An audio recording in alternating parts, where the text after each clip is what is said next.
3.5 years and they've gotten not so far. So we'll see what happens. But the other side can fight too. And they've proven that. Maybe it could be that Russia's a paper tiger. The Kremlin hits back and says that Russia's a big, powerful bear after US President Donald Trump accuses them of being a paper tiger, as he massively changed his mind about whether Ukraine could win back all its territory after the Russian invasion. What is going on? We'll explain on this episode of the BBC's daily news podcast, Newscast. Hello, it's Adam in the Newscast studio, and quite a lot of stuff has been going on at the UN General Assembly in New York in the last 24 hours. Just a little while ago on Wednesday afternoon, as we're recording this episode of Newscast, President Zelensky of Ukraine did his address to world leaders. And on Tuesday evening, Donald Trump made some really quite dramatic comments about how he sees the Ukraine-Russia situation. Previously, he had said that peace would come about by Ukraine doing land swaps with Russia. In other words, permanently ceding some of its territory to Vladimir Putin. On Tuesday night, he said it actually looked like Ukraine could win back all of its territory from Russia. So that's a big change. And also, in a post on Truth Social, he described Russia as a paper tiger, militarily and economically. So this seems like quite a big shift in how Donald Trump views this situation. So, what is going on? On the ground for us at the UN General Assembly, UNGA in New York, is Katrina Perry. Hi, Katrina. Hello, how are you? Very well, thank you. And our person here in the studio is Vitaly Shevchenko from Ukrainecast. Greetings. Right, Vitaly, just give us a quick summary of what President Zelensky's just been saying in New York. Not much, I have to say. Well, that was very quick. Yeah, it was much quicker than Donald Trump. He took, an hour to address UNGA. Volodymyr Zelensky, I thought the thrust of his message was you need to help Ukraine, but not necessarily because of Ukraine, because of your own selfish reasons. Things like it's going to be cheaper to help us now than contain an ever more expansionist, aggressive Russia in the future, which might develop nuclear-capable drones. Yeah. And also, we have cutting-edge modern weapons which we can offer to you. So it looks like the time of appealing just to people's sense of goodwill and charity and what is the right thing to do, that's kind of over. And those appeals are now, they have to be supplemented by appeals to people's own selfish interests. Ukraine is only the first, and now Russian drones are already flying across Europe, and Russian operations are already spreading across countries. And Putin wants to continue this war by expanding it, and no one can feel safe right now. And Katrina, I mean, he was speaking against the backdrop of what Donald Trump had said yesterday, not necessarily in his speech in the UN chamber, which contained lots of stuff that people found very controversial, but some comments he made afterwards about how Ukraine could win this war. Absolutely. President Trump actually said, relatively speaking, very little about Russia's invasion of Ukraine in that hour-long speech, just a few minutes, and most of that actually was asking European nations to put more sanctions on Russia and to put secondary sanctions on people who are buying oil and gas from Russia. The real change, as Zelensky called it, a game changer, the real comments came in his meeting with Zelensky and then the Truth Social post after that, when he said, having listened to Zelensky, having looked at the economic situation, the military situation, he now is of the opinion that Ukraine, with the assistance of the European Union, key clause there, didn't say, and with our help, could take back all of its territory and perhaps even some more. Now, I'm not sure President Zelensky or anyone has ambitions to take Russian territory at this time. Vitaly would know better than I, but when you think that President Trump just a few months ago was actually saying to the Ukrainians, you know, your best case scenario here may be where things are right now, so you cede that territory that Russia has already occupied, which of course is completely unacceptable to President Zelensky. So there's a real change about there. But I would just, I suppose, caution that one Truth Social post does not a policy make when it comes to President Trump. And we need to see a bit of action, as with everything that he has said thus far, even calling for sanctions. There's always a condition attached to it. At this point, he'll do it if the Europeans do it as well. But it's generated a lot of discussion because so much of what happens here needs US buy-in. And President Trump dangled really a question mark over that in his speech here yesterday when he said, as he said before, there's a whole ocean in between my country and this conflict. This isn't an American war. It's kind of nothing to do with us, basically, is what he was saying. It's up to those who are on the continent of Europe. And I think President Zelensky, in painting that really dark picture about the modern arms race with AI and drones and so on, was seeking to kind of send that message, an explicit message of this isn't just about Ukraine. This isn't to do with borders. You know, as Vitaly says there, if Russia's not stopped with us, they will come for you. So Katrina, then, I mean, it's a massive shift in Donald Trump's kind of assessment of the situation on the battlefield and the potential end point of this conflict. But it's not a massive shift in providing weapons to Ukraine now to help them on the battlefield, or to provide security guarantees for when there's some kind of peace deal, or even sounds like loads of extra sanctions, which he's been on Russia, which he's been talking about for a while now. It's literally just the first thing, a change in his perception of how it looks. And I suppose that's the first thing, isn't it? You know, to be welcomed, and let's see what comes from there. But I thought President Zelensky was really also at pains to point out in his speech that national security shouldn't be the privilege of a few wealthy nations. He said it should be the right for all, and safety in your country shouldn't be just because, you know, international law can be upheld by people who have powerful friends, and if you don't, you're left on your own. And he was quite critical, actually, of the United Nations as well, echoing a little bit of what President Trump said yesterday. He said, those of us who are living through war zones, we don't see the United Nations. We don't see that you're giving help to us. You know, it's like that for us in Ukraine. We don't feel like you're helping us. It's the same for people who are in Afghanistan, who are in Sudan, and who are in Palestine, he said. So very much trying to appeal, as he always does so eloquently, he's very direct in his messaging, that this is about Ukraine needing to keep its friends and crucially needing weapons. He was very clear on that point. And Vitaly, have we got any idea about what might have led to Donald Trump changing his mind about how things look on the ground? I keep hearing this metaphor that Donald Trump, whenever he speaks or tweets or posts on Truth Social, he reflects the views of the last person who had his ear. And it's true that what he said about Ukraine and Russia is the most positive thing he's ever said about Ukraine and the most critical thing of Russia. But it's just words. And I was searching high and low for Ukrainian reactions to the latest from Donald Trump. And what I detected was a collective shrug of Ukrainian shoulders. It's just something Donald Trump said. And until he Let's see what he says tomorrow and the week after. And let's see if he does anything. And at this moment in time, I don't think there's anything at all to suggest that he is preparing to suddenly get tough with Russia and do something. In fact, past experience suggests that him blowing hot and cold and oscillating in his position is just confusing and could be a delaying tactic as well as other possible things. And Katrina, you alluded to it a minute ago. Vitaly just alluded to it there. Donald Trump's comments aimed at Russia. What did he say, and how should we interpret them? Well, inside in the chamber here, he crucially didn't condemn Russia. I mean, he has moved from a position where there are both sides involved, which clearly there aren't when one nation has invaded another.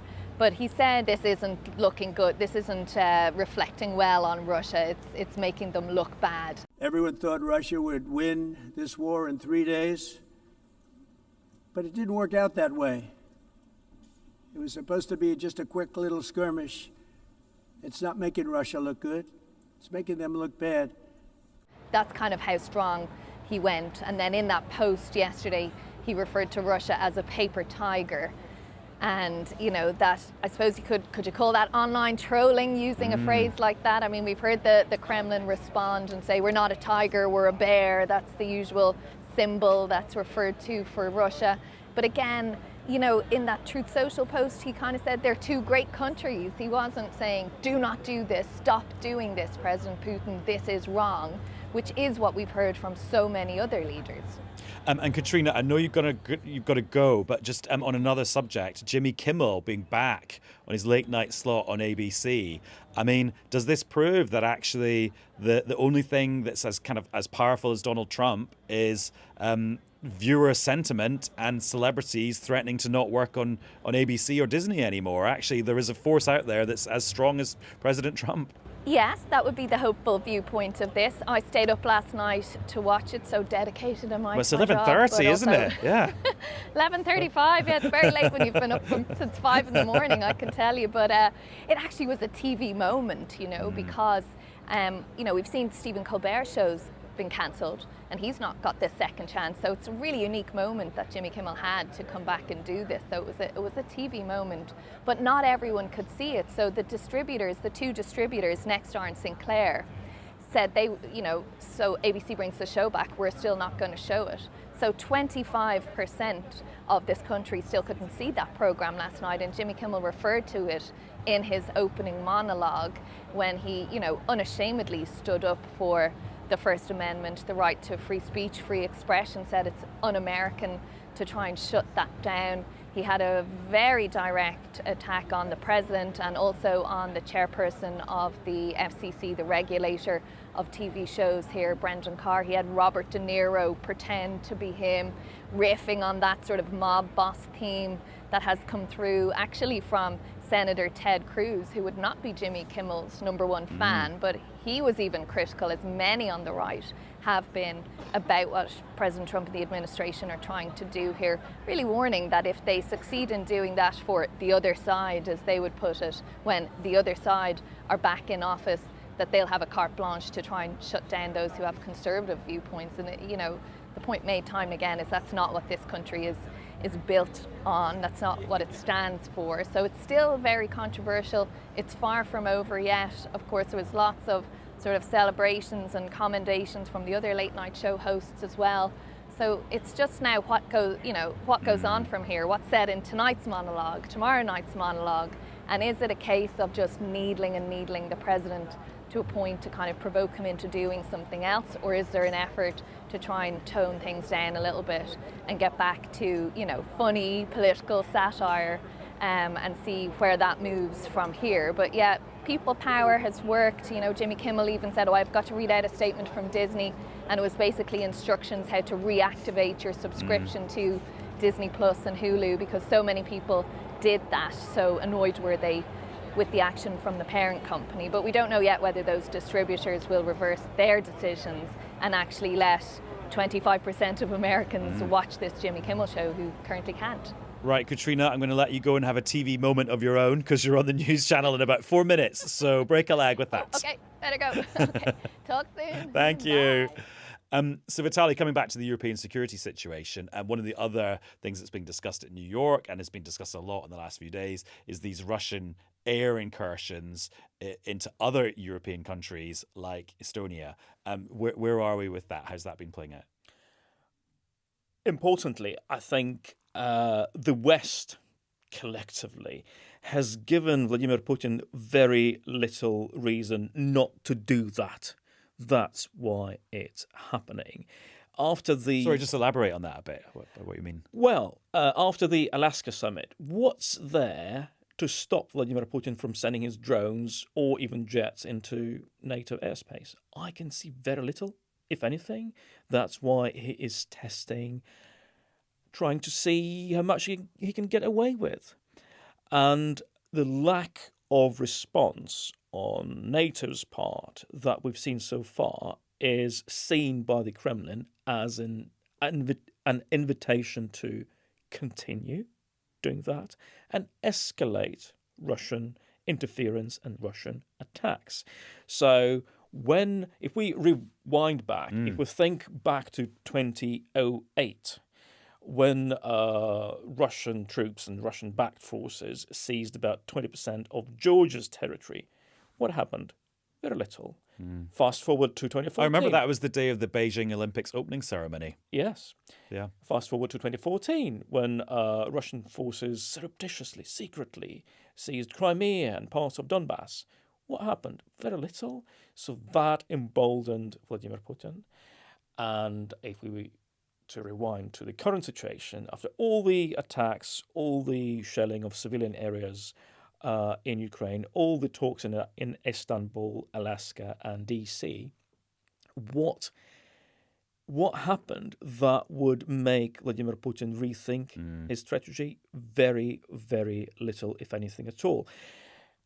Words are, as you will know, Adam, the currency in which we, as journalists, trade. But these words, they've got to be backed up with action.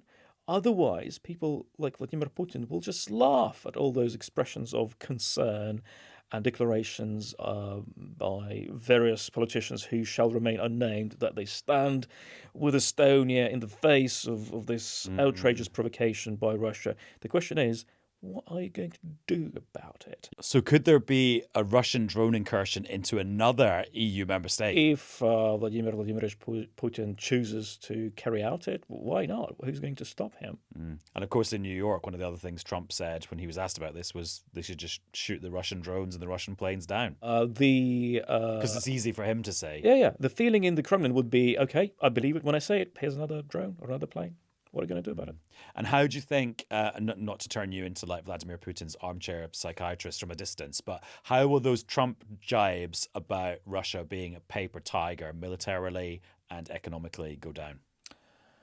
I really don't think that Vladimir Putin spends too much time thinking about how Donald Trump sees him. Are they going to be friends? Are they not friends anymore? I don't think it's that kind of relationship. It's a relationship focused exclusively on what America, whoever it's led by, what it is willing to do to stop Vladimir Putin. He sees the whole world through this Cold War prism of us versus them, dating back to the time when he was a KGB officer in East Germany. It's still like that for him. It's Russia that needs to be respected, feared, back up from its knees after the Soviet Union fell apart. That's why he is pushing and expanding. And when Vladimir Putin's pushes are met with no resistance, that Kremlin hand, it's going to go further and further and further. Although despite all of that, Putin might look at the Russian economy and think it is looking a bit paper tigery. Like inflation is rising, the central bank is like having to spend more on servicing its debt and all this. As long as there's enough money to keep the missile factories working, churning out those missiles, and tank factories working overtime, fine. So what if a road doesn't get paved or a hospital has to close down? Is he worried about that? I've been watching him for 24 years, more than that now. And I remember listening to excruciatingly long speeches given by Vladimir Putin. Some of those speeches would start with the economy and milk production and steel factories, the boring stuff. And he looked like he was going through the motions. I've got to say something about that. The moment he got to missiles and factories producing tanks, his eyes would light up and he would get excited and genuinely interested. And that's when I realized years ago that this is what Vladimir Putin is about. It's not about the economy. It's about making Russia great again the way he sees greatness. So Trump thinking about applying further sanctions on Russia and so-called secondary sanctions on Russia's trading partners, and then pressuring the EU to buy less Russian oil and gas than they are already, might actually be a bit of a kind of fool's errand in terms of changing Putin's mind. It's not going to work. given the numerous deadlines and threats that were never implemented, including the threat to impose a 100% tariff on countries still buying Russian oil and gas. Instead, Donald Trump imposed a 25% tariff just on India, selling India out for some reason. Is that going to make Vladimir Putin shake in his boots? I don't think so. Vitaly, thank you very much. Thanks, Adam. Now I've invited Faisal Islam into the studio, a BBC economics editor, because I want him to reveal something that I think is going to become a big factor in the budget and the speculation about the budget. Hello, Faisal. Hello. And this is a word beginning with P that sounds really boring, but is incredibly important, and it's productivity. Indeed. Now, before we discuss its importance, just tell us this concept of what productivity in the economy actually is. It's measured in a couple of different ways, but essentially it's the amount of growth, output, increase in the size of the economy you get measured per person, per hour worked. There's various other metrics, but it gives you, if you like, a measure of how efficient the economy is. And the importance of it is that it becomes the best way to improve overall growth in the economy and also living standards at the same time. It's one of the big drivers of economic growth. I mean, one of the other drivers is like new technology or trade deals. Because it feeds in. Yeah. So both of those things that you mentioned are captured by having a more productive economy. Yeah. So, for example, remember the old Brexit economic warning documents from George Osborne all those years ago, 10 years ago? They were about more trade barriers, lowering productivity, lower investment, lowering productivity. That was the essence of the long, and that still is in the OBR's calculation of Brexit. Likewise, I think when you look at what determines productivity, you're absolutely right. It's investment in capital. We used to think that was like machines, and now it's all about tech. But why is this issue of productivity rearing its head in like a really big way, or about to now? Because your assumption about whether productivity, its long-term path, whether that is constant, whether it has fallen, whether it rises, determines your assumption about where the economy, how fast the economy is going to grow over 5 to 10 to 15 years. And when you're calculating forecasts for the size of the gap in the public finances, the deficit or the debt, this becomes critical and almost has more of a year-to-year impact or as much of a year-to-year impact as the individual decisions made on spending or on taxation.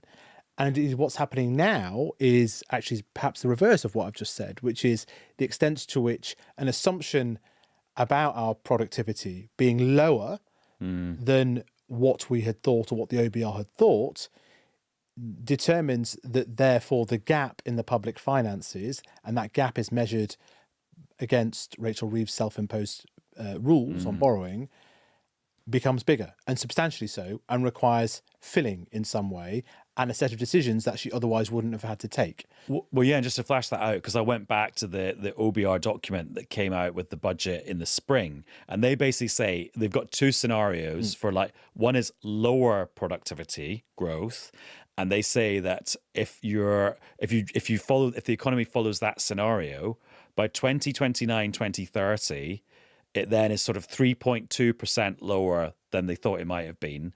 And that ultimately means that the government receives in revenue per year by the end of this decade, £51.5 billion pounds less than they thought they were going to. Yeah. So small percentage points compounded over years and years and years lead to these large gaps. Now, I'm not saying that. Yeah, but then you look at their higher productivity growth scenario, and they say, well, actually, if it ends up being 1.3% higher by the end of the decade than they were thinking, then actually you would have a surplus of £16.3 billion, like £16.3 billion extra to play with. And so the critical judgment the OBR is making now is whether now several years of lower than expected growth is underpinned by essentially there having been lower productivity as a consequence of a variety of things.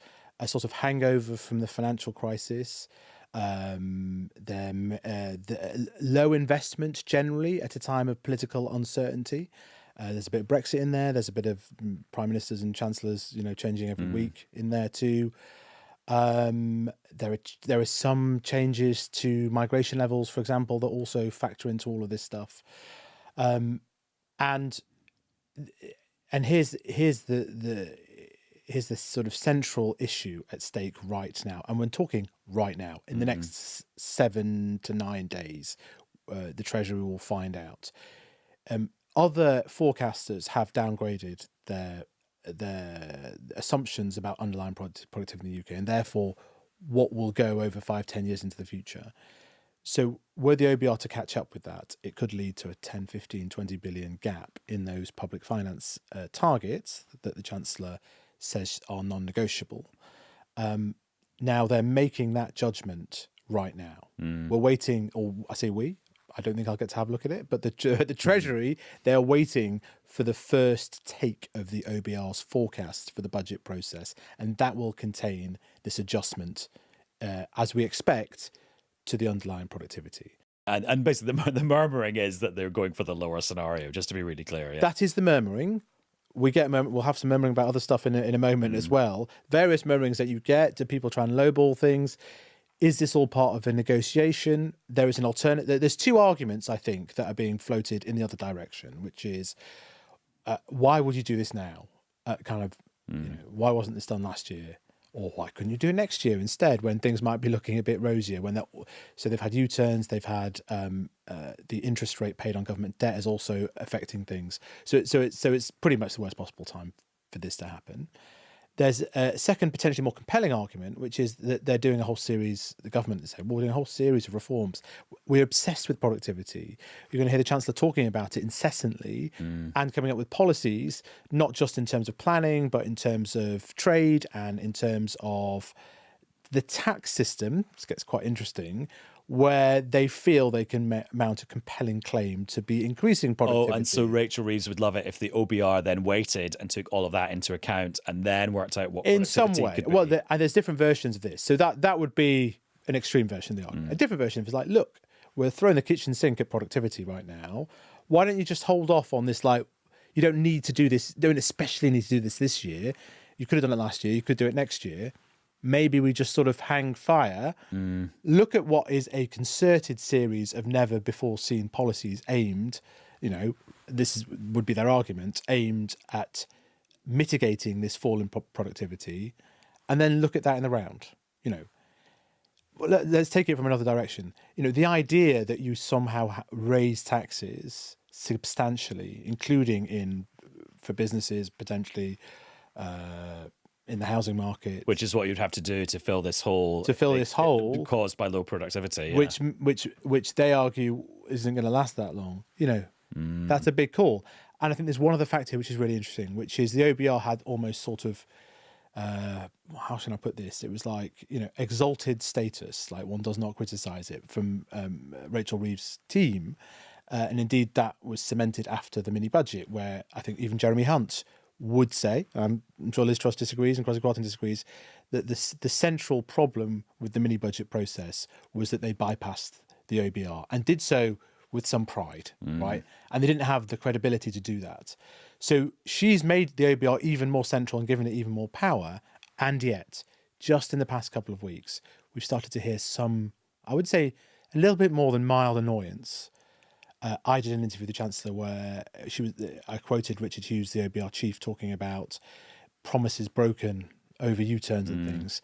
And she basically said, they should stick to the day job. That wasn't the precise quote. Yeah. But I was surprised. They were overstepping the mark. Yeah. So there was a little flash of intrigue and concern. We're getting people like Louise Haig, the former cabinet minister, openly sort of, again, not going the full Liz Truss in terms of attacking the OBR, but saying the OBR is part of a problem. So we're starting to see a sort of symmetrical critique on the left, as we've seen on the right. Interesting. And I just know that if you were to do like the Google Trends thing for the word productivity, it's probably quite low now. It was one of but it's going to go up and up and up over the next few weeks. It was one of my first ever articles in journalism in 1999 was about productivity challenge that Britain faces. Oh, but it's actually quite good then. And not a lot changes. Not a lot changes. No, it was pretty bad then too. It was just worse. Oh, okay. Yeah. Okay, it's just there was more money sloshing around, so it looked like less of a big deal.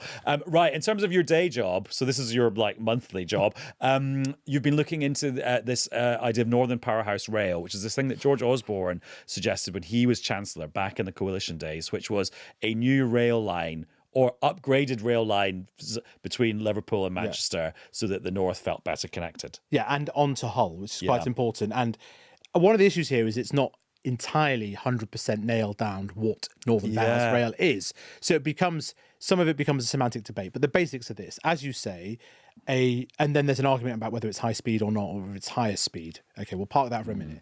A shiny new train line that goes at faster speeds than we have right now from Liverpool to Hull. Some of it new, some of it upgraded lines and all that sort of stuff. It's, as you say, 2014 George Osborne concept.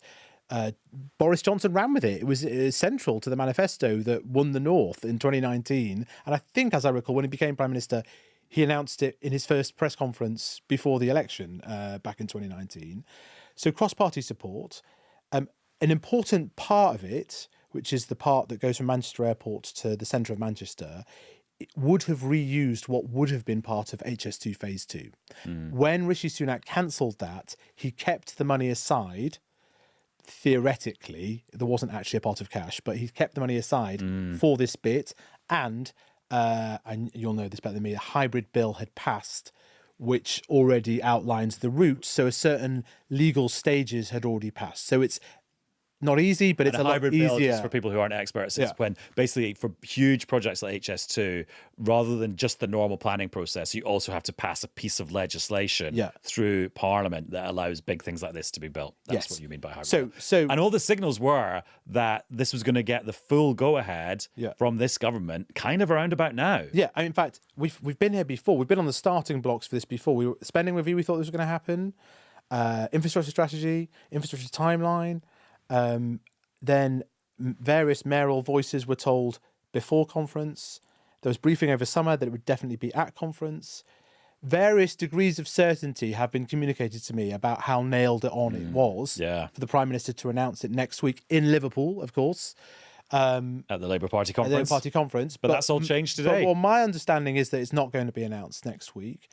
And the specific interesting reason that's been put forward to me is that the Treasury want to have another look at the numbers, especially this Manchester Airport to Manchester bit, which would be new line. They are especially mindful of a specific issue with HS2, which was that they built it before really nailing down the scope. So they were sort of what it was actually going to be. So there's a cartoon, isn't it, where they're laying down it's Wallace and Gromit, isn't it? Yeah, you imagine that sort of laying down the track as they're getting the plans. And they don't want to do that. Obviously, that would be a bad look. So then, I mean, when you think about like some of the politics around this, that this is Andy Burnham's favourite project, Steve Rotherham's favourite project. It's going to be Mayor in of the Liverpool City region. Yeah, they've already decided on a route for it. Or I say they've already proposed a route for it that's being considered. My understanding was that a plan had been put from the Department of Transport to the Treasury before the Treasury was concerned. This starts to be, the pause button starts to be pressed around the time when Angela Rayner and Lucy Powell, who was definitely the foremost advocate for it in Cabinet, leave Cabinet and stop being ministers. And one wonders, I mean, I have had a little half response from people close to Burnham. Well, it was explained to me that this was extended tyre kicking, and the response to that was there'll be no tyre left. But I know a lot of people were waiting on what Mayor Burnham might do at this party conference. Let's just see how this news goes down. He's to be quite disgruntled as a result. And I suppose even though this is not cancelling something, this is just waiting longer to give approval to something. This does have a whiff of Rishi Sunak going to Manchester a couple of years ago and telling them they weren't going to get a high-speed railway line after all, but like the Keir Starmer version of that. Well, and then there are others, and I leave that to other newscasters to kind of assess. Are all parts of Downing Street on the same page on this? What is this actually being like hinted at to you so that it actually goes ahead? All these things, and if you delay this, I mean, here's the thing.